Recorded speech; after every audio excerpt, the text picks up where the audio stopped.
Eh bien voici le temps de couronner nos 5 vainqueurs du mois. Ceux qui se sont illustrés dans le nawak, dans le délire et dans la danse de Saint-Guy. Bref, voici le top 5 des champions anti-chasse. Mais avant, comme vous avez sans doute remarqué, Comte de Gomère s'invite sur la chaîne en ce mois de mars. Les housses de pétoire fabriquées en France avec amour et félicité, bah c'est eux. Des modèles originaux et ravageurs qui taperont dans l'œil des esthètes que vous êtes. La gamme, c'est 11 designs uniques avec 5 nouveautés pour 2024. Saurez-vous trouver le design qui vous correspond? À n'en point douter. Aujourd'hui, je vous présente le modèle Faisan perché, comme vous pouvez le voir, perché sur sa petite branche. Vous le voyez le logo avec le petit drapeau français? Non mais franchement, ça change du kaki, on est d'accord. Je vous rappelle, mesdames et messieurs professionnels, que si vous commandez des housses comme je viens de vous montrer pendant le salon, eh ben Comte de Gomère, il vous offre la personnalisation de la housse à votre logo. Regarde, tu vois, là il y a un rond, et puis là il y a un autre rond.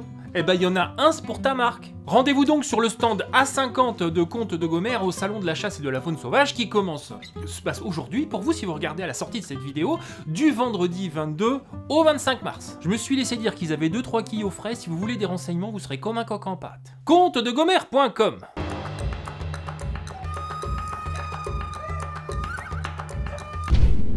Si tu veux soutenir Richard sur Terre, abonne-toi à sa chaîne. On commence tout de suite par la 5e position de ce classement avec le Parti Animaliste qui, je crois, n'a jamais été absent de ce classement du tout. On salue la perf, parce qu'il s'agit pas que de gagner de temps en temps, c'est la régularité qui compte. Ah bah c'est à ça qu'on reconnaît les champions. Alors pour vous raconter l'histoire, le 27 février, le Premier ministre a annoncé qu'on ne pourrait désormais plus appeler les machins végétaux des steaks, des escalopes ou des saucisses. Voilà, c'est une annonce fracassante qui a ému la France et qui ressemble à une vraie déclaration de guerre. Vous croyez que j'exagère avec ce terme ? Eh bien, Madame Krief estime que non. Vous avez ainsi déclaré la guerre à une grande partie de la population. Vous piétinez la jeunesse. Vous crachez sur 85% des Français qui veulent le respect des animaux, de l'environnement. Ça se paiera dans les urnes. Il faut se détendre. Elle a oublié de dire qu'en tout, il y avait 29 États qui avaient rappelé leur ambassadeur. Bon, je rappelle à Madame Krief, candidate aux élections européennes sous la bannière animaliste, que 98% des Français mangent de la viande, y compris les jeunes piétinés. La jeunesse portait tellement d'espoir dans sa possibilité enfin de pouvoir appeler un steak végétal un steak végétal. Et ces 85% de Français qui votent déjà pour le Parti Animaliste d'ailleurs sont prêts à descendre dans la rue et à tout casser. Comment ?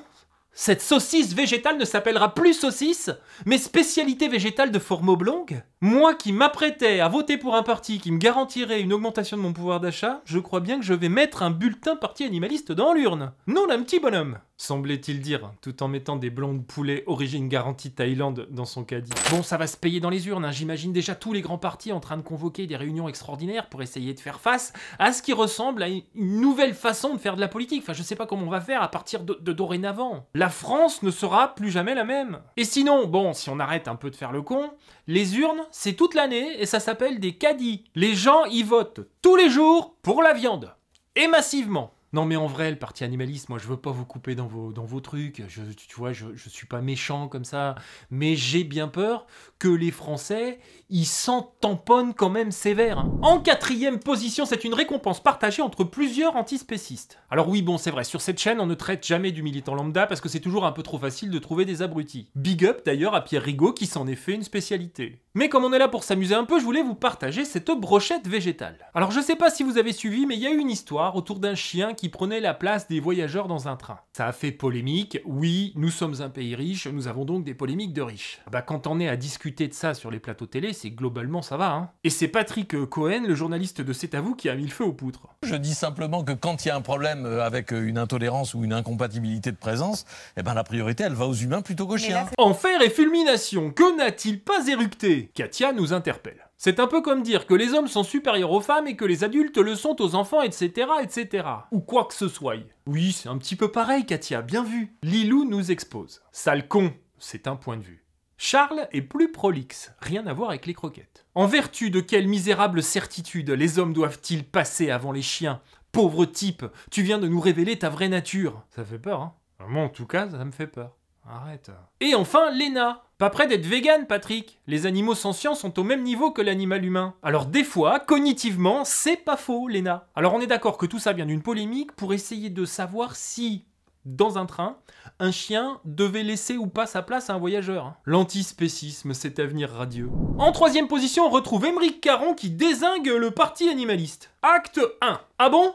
La rêve, vous défendez la fin des élevages? Il faudrait alors prévenir votre député qui vient de signer une proposition de loi pour défendre la viande française dans la restauration collective, hein?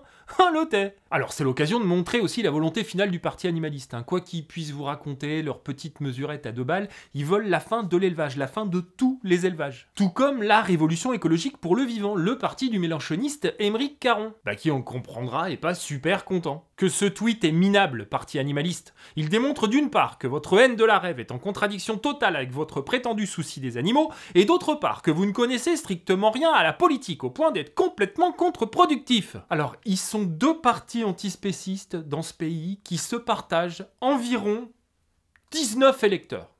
Et ils trouvent le moyen, en public, de se bouffer le nez. À force de se saborder comme ça, vont me foutre au chômage ces cons-là. En 2e position, on retrouve le célèbre virtuose du pipeau, j'ai nommé Pierre Rigaud, qui cette fois se vautre littéralement dans les ordures. Oui, en marge d'un de ses reportages choc, Pierre a cru bon de poster ceci. Poubelle des tenanciers d'un chenil de chasse à courre. Alors, être à ce niveau de bêtise, on est d'accord, c'est prodigieux, hein. Parce que tenancier, évidemment, ça évoque le tenancier de bar. Parce que le Pierre, il aime pas que se vautrer dans les poubelles. Il aime aussi se vautrer dans les clichés comme un chien de chenil se vautrerait dans la charogne d'un surmulot. Alors c'est pas que nul comme sortie, vous voyez, c'est aussi super malveillant. Oui, parce que vous avez compris, hein, Pierre Rigaud, il est pas là pour documenter des trucs, il est là pour nuire à la chasse. Imagine le scandale des Français qui ouvrent des bouteilles de picrate en devisant des choses du monde. Ça vaut pas une petite délation, ça, par hasard? Et lui, monsieur, dans sa poubelle, il a une bouteille vide, j'ai pris une photo, regardez. C'est bien, Pierre, maintenant tu peux retourner dans la poubelle et chercher ta dignité. Et enfin, les grands gagnants du mois, les champions toutes catégories, les antispécistes de PETA